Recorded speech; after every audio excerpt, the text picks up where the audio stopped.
네, 오늘은 72페이지로 들어갑니다. 네겹으로 덮는 성막의 법궤는 죄 있는 육신의 모양으로, 그러나 죄는 없으신 분이에요.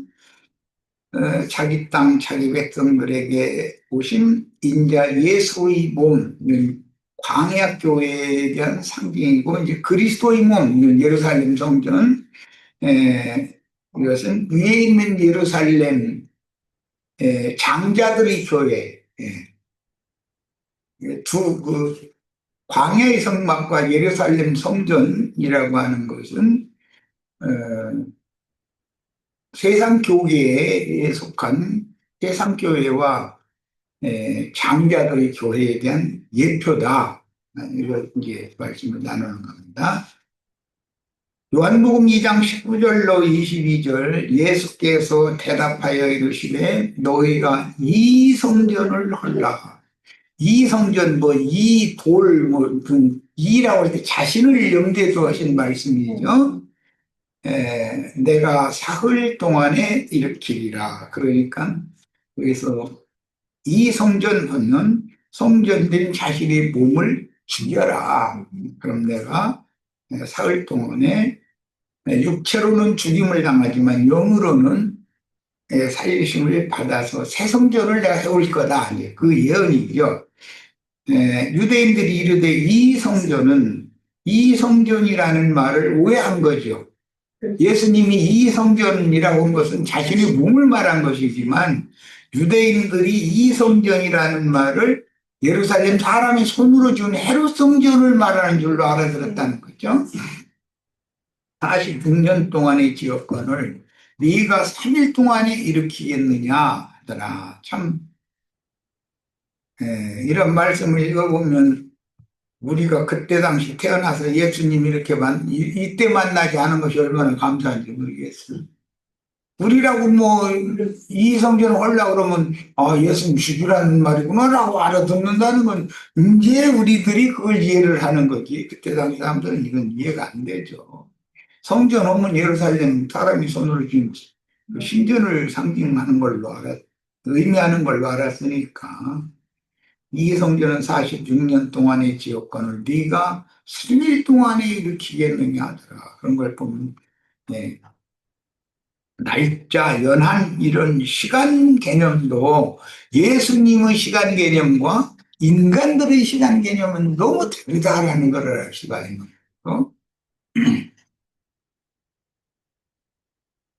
자, 예수님의 3일은 3천년일 수도 있고 인간들의 날수는 헤롯 성전이 그때 당시 46년 동안 지었다고 그러니까 인간들의 그 시간 개념과 예수님의 시간 개념은 전혀 다르다는 걸 알 수가 있죠. 창세기 시작에서부터 첫째 날, 둘째 날, 사흘 되던 날 이야기가 쭉 나오는데 실제 해, 달, 별을 통해서 시간 분초의 이런 시간 개념이란 넷째 날부터 있는 것이지 첫째 날, 둘째 날, 셋째 날은 초의 시간이 없었잖아요. 그런데도 성경에는 첫날, 둘째 날, 사흘 되던 날 이렇게 분명히 기록을 하니까 인간의 시간 개념과 하나님의 시간 개념은 처음부터 다르다. 하나님은 분초의 시간 개념이 있지만 그것과는 상관없는 초월된 시간 개념을 가지고 있고 하나님은 인간은 그 물리적으로 흘러가는 해가 뜨는 시간에서 해가 지는 시간 이런 정해진 시간 개념을 갖고 있기 때문에 그게 이제 사람의 한계인 것이고 하나님은 시공을 초월하는 영원한 분이라고 하는 이런 개념이 정리가 돼야죠. 그런데 창세기 1장을 가르침 받을 때 이런 것을 말씀을 가르침 받지 못한 기독교인들이 얼마나 불쌍해요. 그래서 기독교에서 열심 낸다 하는 사람들은 한시리 교인들이잖아요. 유대교인들이 제7일 한시일 날 인간 날짜의 시간 개념으로 토요일 해질녘부터 시작해서 일요일 해질 때까지를 안식일이라고 해가지고 금요일 해질녘부터 토요일 해질 때까지를 그 안식일이라 해가지고 그때는 그냥 아무 일도 안 하고 쉬었잖아요. 그냥 무조건으로. 따지고 안식일 얘기를 하고 나면 제대로 했나 모르겠네. 그렇지. 금요일 저녁부터 토요일 저녁까지 봤지. 내가 얘기해놓고도 헷갈려. 그 오늘날 세상 쪽에도 금요일 저녁에부터 토요일 저녁까지가 이제 그 안식일인데 그 사람들은 꼭 금요일 날은 안 모이고 토요일 날 오후에 딱 모여가지고 이렇게 예배한다고 이게 이제 안식일 지킨다고 이 사람들이 그러는데 그런 안식일을 생각하고 있다 보니까 영원한 안식에 들어가서 하나님과 함께 쉬는 것에 대한 개념이 없는 거예요. 이러다 보니 사람이 이 생에서 자기 생애 동안에 신앙생활을 열심히 하다가 사후세계, 죽어서 사후세계에 가면 이제 드디어 안식일이 이루어져서 음부의 낙원에 가서 주 안에서 쉬는 기간을 그걸 안식일이라고 한 건데 세상적인 날짜로 그에 속한 사람들이 이제 꼭 토요일을 그렇게 좋아하는지 모르겠어. 그런 어떤 창세기 1장에서부터 하나님의 영원성과 인간의 유한함과 물질 세계의 그 유한함과 그다음에 영적 세계의 무한함과 이런 거에 대해서 창세기 1장에 이미 다 답이 나와 있는데도 그냥 세상 나라의 날짜고 첫째 날은 뭐 음,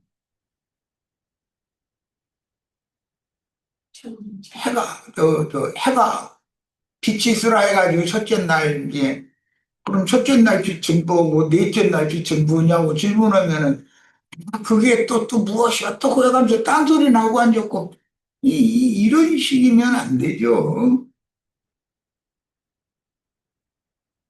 인간 날짜로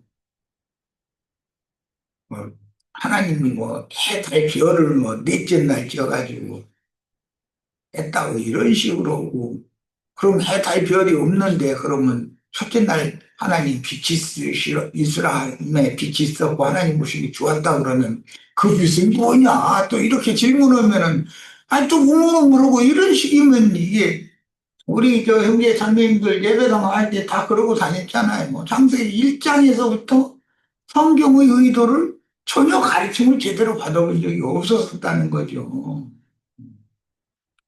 얘기가 이제 더 길어졌는데 그러나 예수는 성전된 자기 육체를 가리켜 말씀하신 것이다 이렇게 우리 번역이 했는데 이게 원래 소마라는 용어는 이건 몸이라는 뜻이지 사르커스라고 하는 그 육체라는 단어가 아니기 때문에 이거에 대한 개념도 지금 해상교회 사람들이 너무 혼동하고 있다. 몸과 육체라고 하는 말 자체를 정확하게 가르쳐 주는 가르침 받지 못했다는 거죠. 몸과 몸이라는 것은 그냥 육신의 몸을 말하는 것이고 육신의 몸 속에 위로부터 속사람이 거듭나면 신령한 영의 몸을 덧입는 것이다라고 하는 거에 대한 이해가 없는 거예요, 지금. 그냥 육체를 몸이라고 그렇게 생각하니까. 육체라는 말은 육신에 있는 옛사람의 육적 자아라는 말인 것이지 몸을 말하는 것이 아니다라는 거예요. 육신, 육체 이렇게 말하면 하나님의 신이 떠난 사람, 인간 그런 말이란 말이에요. 창세기 6장에서 하나님의 신이 사람과 함께 할 수가 없는데 왜 이거 인간이 육체가 되었기 때문이다 이 말은 예, 육적인 인간이 되었다. 이것은 사람의 인격을 성품, 인격을 말하는 것이지 이런 껍데기 있는 살을 몸으로 되어 있는 뼈로 되어 있는 이런 몸을 말하는 것이 아니라는 거에 대해서도 가르침을 받아본 적이 없는 거예요, 기독교인들. 하나님의 신이 떠난 영과 마음은 육체라고 그런다. 네. 그러니까 몸과는 전혀 개념이 다르다는 거. 자, 그다음에 죽은 자 가운데서 살아나신 후에야 제자들이 이 말씀하신 것을 기억하고 성경과 예수께서 하신 말씀을 믿었더라. 그러니까 우리는 참 이런 모든 사실이 다 확증되어진 이후에 말씀을 가르침 받으니까 쉽게 이해가 되지 않아요. 맞아. 이러고. 자, 로마서 8장 3절로 4절. 율법이 육신으로 말미암아 연약하여 할 수 없는 그것을 하나님은 하시나니 곧 죄로 말미암아 자기 아들을 죄 있는 육체의 모양으로 보내어 육신의 죄를 정했다. 이것은 몸에다가 죄를 정했다는 말이 아니에요, 전혀. 육신이라는 말은 예수님의 사람 예수의 자아를 말한다 이거예요. 그러니까 이제 로마서 지금 바로 8장으로 들어가서 그러는데 7장에 보면 내 육체 속에 내 육신 안에는 선한 것이 없나니 죄가 왕노릇을 한다 이렇게 돼 있죠. 자, 몸 안에서 죄가 왕노릇 한다는 말이 아니죠.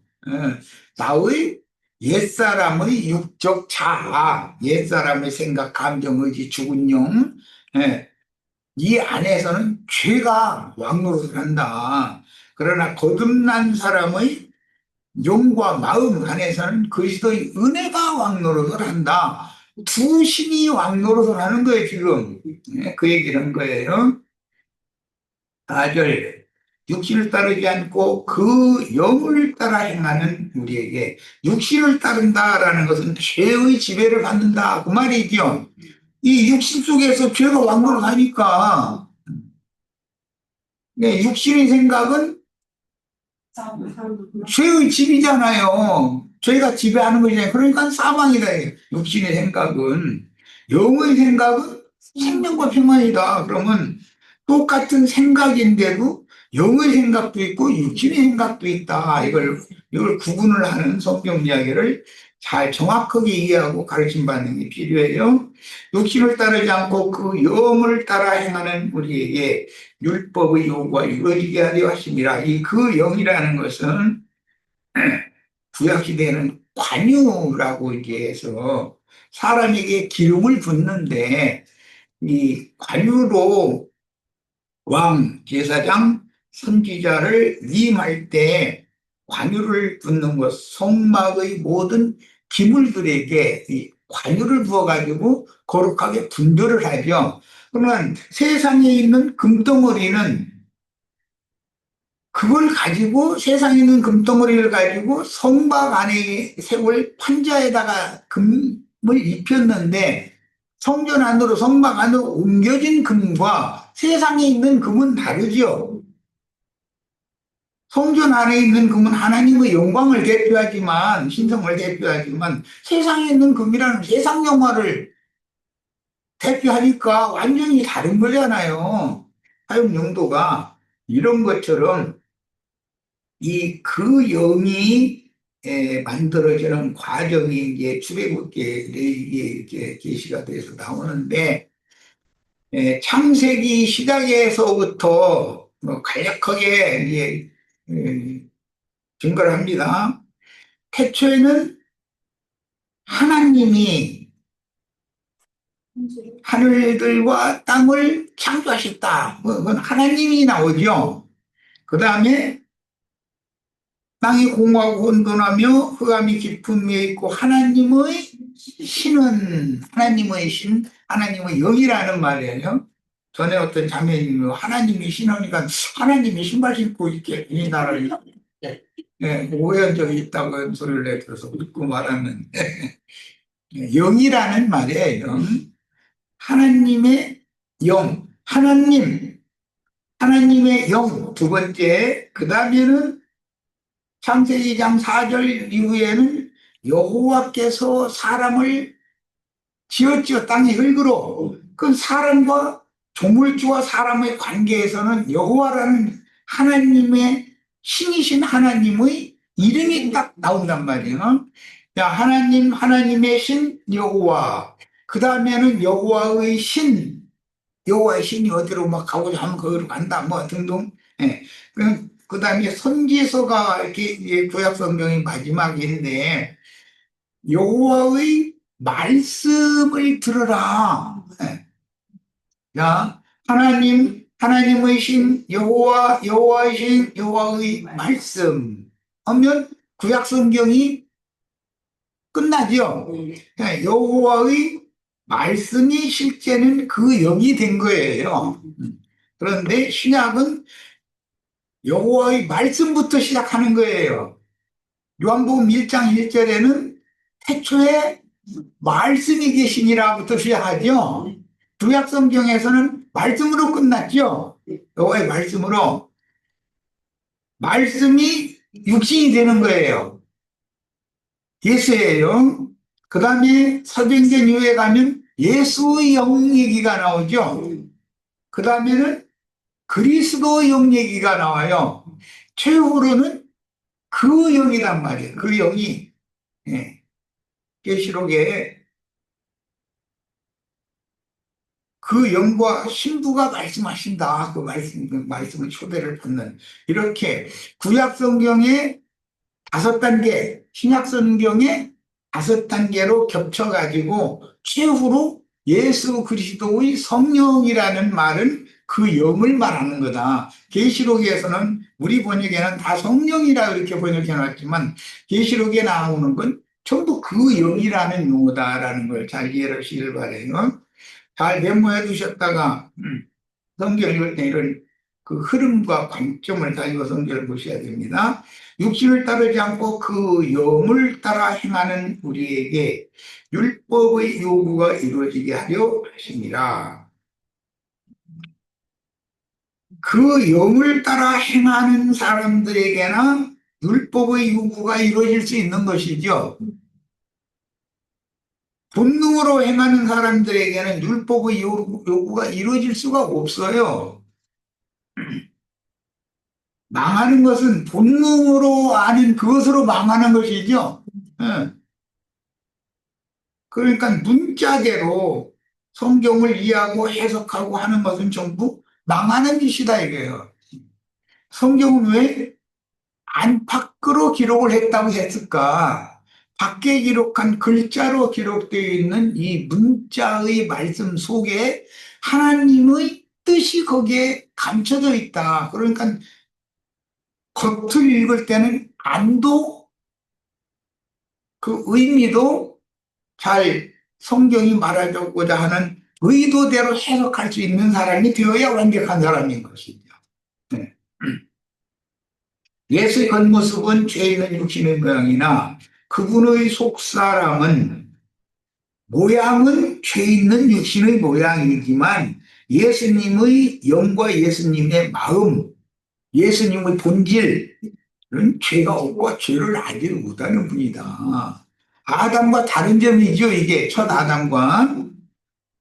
자, 여기서 알기도 못하신다, 이렇게 이제 성경에 번역했는데, 고린도 후서에서. 여기 안다는 말은, 예, 남편과 아내가 혼인을 해서, 결혼 생활을 해서 여자가 남자를 알고 남자가 여자를 하는 그런 것을 말하는, 이것은 영적 체험으로 하는 것을 말하는 것이지, 그것은 사람에게 들어서 아는 머리로 이렇게 지식으로 하는 것이 아니라 이거예요. 본인이 경험을 통해서 하는 걸 말한다. 자, 그 다음에 고린도 후서 5장 21절. 하나님이 죄를 알기도 못하신 이를, 예수님이죠. 우리를 대신하여. 그랬으니까 예수님이 사람의 모양으로 오신 것은, 육신의 모양으로 오신 것은, 사람으로 오신 것은 우리의 죄를, 우리의 육체 속에 있는 세상의 모든 죄를 예수님이 몽땅 뒤집어 쓰려고 온 거다, 그 말이죠. 네. 우리를 대신하여 이런 경우를 대속죄물이라고 그래요. 예, 구약 성경에는 짐승에게 안수를 했죠. 그러면 그 사람의 죄가 짐승에게 전가된다. 그럼 안수라는 것은 믿음을 말한다. 이거예요. 우리가 예수를 믿는다라는 말은 육체가 되어진 내 속에 있는 죄를 예수에게 전가시켰다라는 말이에요. 그게 믿음이라는 수단이란 말이에요. 죄로 삼으신 것은 이제 이런 이치를 믿음으로 말미암아 예수님께 우리가 안수를 했다. 네. 지금 가도한 형제의 이 말씀 강론 영적 제사를 통해서 우리 형제 자매님들의 육적 자아를 지배하고 있는 죄를 예수님께 이렇게 전가시켜야죠. 그런 것을 안수라고 그러는 거단 말이에요. 그런데 기독교계에는 안수해달라고 좀 속된 말로 막 머리를 갖다 그냥 뒤밀고 그러면 막 누구는 기도 오래 해주고 누구는 짧게 해주고 그냥 돈봉투를 슬쩍 들여다보고 나서 그런다는 거예요. 이게 그것이 안수가 아니죠. 신학교도를 보고 나서 예? 뭐, 그 강도사로 뭐 목사로 이렇게 안수받는다고 그러는데 그런 얘기가 아니란 말이에요. 그런 게 아니고 나의 죄성을 무죄하신 예수님에게 전가하는데 그 방법은 믿는 것이다. 믿는다. 믿음으로 안수를 하는 거예요. 우리로 하여금 그 안에서 하나님의 의가 되게 하려 하심이라. 그 안에서는 대속물로 드려진 예수 안에서 우리가 안수한 예수께 안수한 예수께 모든 죄를 전가한 우리를 하나님은 의롭다고 인정해 주시는 근거가 성경대로다 이거예요. 내가 이러면은 더러운 뱀에게 세상신 마귀의 영에게 더럽혀진 마음과 영 여자의 태로 상징하는데 더럽혀진 태가 처녀의 태로 정결케 되는 거죠. 깨끗하다함을 받는 거죠. 이런 이치를 알아야 처녀가 아들 낳는 얘기를 하면은 이해가 되지. 물리적으로 자꾸 처녀가 아들 낳는 얘기를 설명을 하려고 백날 했어도 그건 설명이 돼야 안 돼요. 처녀가 애 낳는 것을 물리적으로 어떻게 설명을 해? 꿈꿨는데 애 낳았다고 뭐 이래서 뭐 꿈꿨는데 애가 생깁니까? 꿈꾸면? 뭐또 상상임신이라는 것도 있다고 그래요. 의학적으로는. 애는 안 나그런데 괜히 헛구역질 많이 했지. 자, 이사야 53장 2절로 3절. 그는 주 앞에서 자라나기를 여는 순 같고 마른 땅에서 나온 뿌리 같아서 고운 모양도 없고 힘체도 우리 저 윤상훈 형제님이 그 품체를 가지고 이거 가끔 가다 보면 우스갯소리를 잘하던데 내가 키가 크고 뭐 해가면서 그런데 그럼 예수님보다 훨씬 잘났어 그러면 예수님 품체도 없고 뭐본 모양도 없다고 그랬어. 꼭 그렇다고 뭐 키가 작고 못생기라 또 이렇게 해석하면 안 되고 이건 육신의 모양은 다 이렇다 이런 말이지. 여기에서 우리가 보기에도 흠모할 만한 아름다운 것이 없었다는 거예요. 예수님은. 그러니까 외모로 보는 사람들이 볼 때는 예수님을 좀 시시하게 본다 뭐 이렇게 봤겠죠. 우습게 봤겠죠. 자 이제 어떤 분들하고 내가 이건 특히 이제 지방교회 그 책임 형제들하고 대화를 우스갯소리를 하다가 아니 지방교회 이제 휴거론을 하도 강력하게 주장을 했었길래 아니 예수님이 몸 모양도 없고 품체도 없고 그래서 인간들이 볼 때 흠모할 만한 아름다운 것이 없었다고 그러는데 부활할 때 이대로 부활하면 예수님 영원히 살라고 이렇게 부활하면은 얼마나 억울하냐. 그런 부활이 아닐 것 같다. 그랬더니, 그럴 수가 있냐고, 예수님이 부활 아닌 걸 안 믿냐고 해서, 아니, 부활은 걸 믿는데, 본 모양도 없고, 품체도 없고, 흠말만한 아름다운 것이 없는 그런 모양으로 부활했겠냐. 그런 것은 아닌 것 같다. 그랬더니 난리가 나는 거야. 그래서 이제 하다도 안 돼서 그러면 저기 아프리카에 사는 흑인들 참 억울하겠다. 세상에 태어난 것도 흑인으로 태어난 게 골쳐다 보면 기분이 별로 안 좋을 텐데 그런 것 때문에 백인들은 또그 우월감을 가지고 그런 사람들 멸시하고 그러는데 흑인은 흑인으로 예수 잘 믿어도 최후로 흑인으로 부활돼서 영원히 살면 그 얼마나 억울하냐. 나는 그게 그런 부활일 것 같지는 않다. 이제 이랬더니 부활을 안 믿느냐고 억지를 쓰는 거야. 부활을 믿는데 그렇게 부활되어 육체의 부활을 말하는 게 아니다. 나는 얘기를 하는 건데. 그래서 내가 이제 베드로전서 3장 18절, 19절 딱 되면서 가라. 예수님이 육체로는 죽임을 당하시고 영으로 부활하셨다고 그랬지 않냐. 아니, 나는 영으로 부활해서 영생하는 것은 믿어지지만, 이런 육체로 태어나는, 이런 육체로 부활한다는 난 도무지 안 믿어진다. 어. 그 어딘가가 막, 음? 멀쩡한 육신으로 태어났다가 뭐 인생을 살다 보면 공장상에서 손가락 잘라질 수도 있고 전쟁대 가서 뭐 파란 쪽 날아갈 수 있고 그러는데 그럼 그 사람 다 있는 채로 부활해. 없어졌는데 말이 갑자기 부활하면 생겨나 안 생겨나. 이제 내가 이제 이렇게 가지고 있네.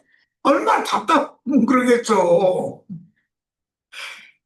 그런데 그 지방교회 책임 형제들이 생각을 안 바꿔. 도저히 내 말이 이해가 안 되는 거예요. 그래서 우리 형제 자매들 좀 제발 생각을 좀 넓혀가지고 육신으로는 혈과 육은 하나님의 나라를 유업을 받을 수 없다고 고린도전서 15장에 명확하게 돼 있거든. 그럼 혈과 육으로 부활을 다시 해서 하나님 나라를 유업으로 받으려는 생각을 갖는 생각 자체를 바꾸라 이거예요. 예수 그리스도의 그 영과 나의 영이 연합되어져서 그 영으로 예수 그리스도의 영으로 나의 영이 거듭나는 것 자체가 부활이지. 아니 죽었던 영이 살아나는 것이 부활 부활이라는 죽었다가 살아나는 걸 말하는 건데 거듭나는 걸 부활했다고 그러는 것이지. 그랬더니 어떻게 거듭나는 것이 부활하는 거냐? 나 이게 정말 그럼 거듭한다고 어떻게 부활하려고 그러느냐고 해도 이해가 안 되는 거예요. 영이 부활된 사람이 아니면 몸의 부활이라는 것이 있을 수가 없다 이거예요. 영이 거듭나면 교회 생활을 하는 동안에 그 혼의 변화를, 마음의 변화를 갖는 동안에 위로부터는 신령한 젖으로 영의 몸으로 덧입혀져서 속사람이 완성이 되어지면 이 껍질은 어차피 벗는 걸 얘기한다. 당신도 죽어야 되고, 그때 당시 이제 리영재님, 리영재님도 반드시 돌아가신다. 이랬더니 마지막 사도가, 돌아가신 그건 본인이 증거하시길 나는 죽지 않는다고 그랬는데 사도가 죽으면 그러면 우리는 누구를 바라보고 민약을 그분 하루에 돌아가시니까 그분 돌아가신 다음에 그 다음에 전화를 해서 나랑 다시 한번 이 문제를 토론을 다시 하자. 그랬더니 전화도 안 와. 돌아가셨는데 그 뭐 시체를 미라식으로 뭐 에나임 뭐그 집회에서 뭐 들어가는 입구에다 그 보존했다던 몇 년 전에 또 치워버렸다고 그러더만. 부활하기 계속 기다려가고 부활 안 되니까 치워가지 뭐. 그 관련 교통물 들어가지고 결국. 이렇게 어디서 얻는 사람들이 둘만이 뭐 크리스탈 진리를 가지고 있대. 아주 완전히. 아니, 정말 사람 잡아가지고. 제발 좀 그러지 말았으면 우리 지체들이 이렇게 우기지는 말이야지, 우기지는. 뭐는, 글쎄, 그럴라나? 뭐, 나 아직은 이해가 안 되네. 뭐, 이 정도 해야 되는데, 막 창피해가면서 우기면 못 말려, 이런 거고. 신앙적으로 그렇게 유대교 지도자들이 저희가 옳다고 예수님이 하시는 말씀에 대해서 저희가 이해를 못했다고는 않고 예수님 뭐 네가 틀렸다 너 이단자다 해가면서 이러고 막 큰 소리 치고 때리고 올려가지고서 힘으로 막 뭐 하려고 그러고 이러면은 이거 안 되는 거죠. 우리는 좀 이성을 찾아야 되겠어요. 이성은 짐승 같은 짓은 이제 그만하셔야 돼. 히브리서 12장 22절 24절까지 같이 찾아서 읽고 오겠습니다.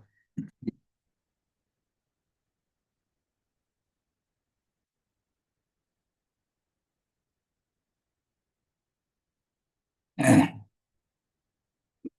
자, 히브리서 12장 22절로 오늘 요한복음에서 시작해서 저희가 이성전을 홀라부터 시작했는데 광야 성막과 예루살렘 성전에 대해서 지금 비교를 하는 중이에요. 음. 자, 22절, 23절 봅니다. 그러나 너희가 이른 곳은 이 이를 곳이 아니에요. 이 이른 곳이에요. 시온산과 살아계신 하나님의 도성인 하늘의 예루살렘에 이르러 있어야죠. 이 사람이 사라가 낳은 약속의 자녀잖아요. 위에서부터 쭉 설명을 해 나오는 거예요. 하늘의 예루살렘과 천만 전사와 하늘에 기록된 장자들의 모임과 교회와 장자들의 모임이라는 것은 온전케 된 의인의 영들이 이렇게 주 앞에 모여 있는 것을 말한 것이지만 교회가 이런 장자들 온전케 된 의인의 영들이 교회로 에 장막을 쳐주고 있는 그런 교회에 든다 이런 말을 지금 한 거예요. 그래서 굉장히 번역상 굉장히 어렵게 번역해 놨는데 장자들의 교회란 말이 실제로는 우리들의 주님의 교회 안에는 앞서가신 온전케 된 의인의 영들이 주와 함께 와서 장막을 지금 쳐주고 계신 것이죠. 이것이 교회란 말이에요. 광야교회라는 이런 거란 말이에요. 그런데 이들은 이미 주님과 함께 하늘의 예루살렘에 이미 이른 자들이다. 거룩한 성 예루살렘, 하늘의 예루살렘인데 거기엔 이미 우리가 이르러 있어야지 앞으로 거기 갈 게 아니다 이 말이에요. 자, 그러면 죽었던 영이 살아났다라는 것은 부활했다는 것이죠. 부활하고 승천했다는 말인 거예요. 예수 안으로 첫 아담 세계 안에서 그리스도 예수 안으로 갔다라는 말은 승천했다는 말이에요. 그리고 또 예수가 하늘인 거예요, 실제로는. 자, 온전케 된 의인의 영들과 새 언약의 중보자이신 예수와 및 아벨의 피보다 더 나은 것을 말하는 뿌린 피라. 또 뿌린 피가 뭐 나은 것들 증거를 한다. 이제 이런 말도 이게 쉬운 말이 사실은 아니에요. 아벨은 저주받은 땅에 피를 흘렸잖아요. 그래서 저주받은 육신의 피는 반드시 흙으로 덮어야 되는 거잖아요. 그게 무덤에 사람이 죽으면 장사하는 것은 그건 예표잖아요. 피는 생명이기 때문에. 그래서 이제 피를 흘리면 흙으로 덮도록 정해져 있는 거예요. 그런데 예수의 피는 예를 들어서 양양군 여기 정선길 뭐 75에 28이라는 주소지인데 여기 땅도 넓은데 예수님 피 지금 막 어디 묻어놓은 데 있어요 여기? 그냥 없잖아요. 그러면 이 땅에 아벨의 피가 막 땅속에서 막 지금 막 나 억울해 죽겠어 나 좀 막 억울해 죽겠어 이 원한 좀 막 빠져 이러고 지금 호소에 땅 파면 소스랑으로 쟁기로 막 땅 파면은 그 귀신이 막, 저기, 원한이 지금 귀신이 소리 지르고 그런 건 아닐 거 아니야. 그러니까 율법의 안에 있는 사람들의 마음에는 가인이 죽인 아벨의 피가 호소를 하지만 그리스도 예수께 죄를 전가하고 의롭다 하심을 받은 사람들의 마음에서는 아벨의 피보다 더 낮게 말하는 그리스도의 피가 말씀하신다. 이것은 생명에 말씀하신다라는 그런 표현이기 때문에 신의 음성이 핏부림 받아서 청결해진 양심에서 신의 음성이 끊임없이 들려온다 그 말이잖아요. 그것은 그 능력이 있잖아요.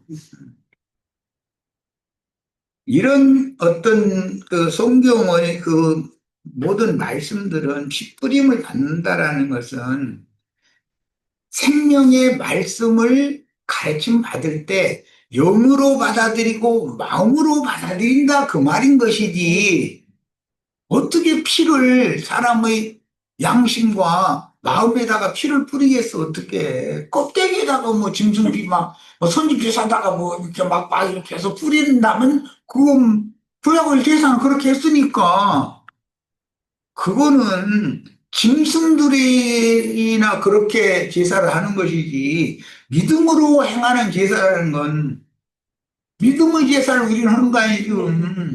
이것은 생명의 말씀이 그리스도의 말씀이 그리고 하나님의 피가 이거예요. 그러면 핏부림을 내가 어떻게 받냔 말이야. 마음에 믿고 영의 빛을 받는 그런 방법으로 영과 생명의 말씀으로 받아서 깨닫고 이것을 나의 것으로 삼어야 된다 그런 말인 거지. 야, 오늘 우리 형제 자매님들 모두 생명의 말씀을 나의 몸과 심령에 받아들여서 이 말씀 증거가 나의 구원의 말씀이 될 수 있도록 그렇게 믿음으로 화합하시길 바랍니다. 자, 첫 시간 여기까지서 마칩니다.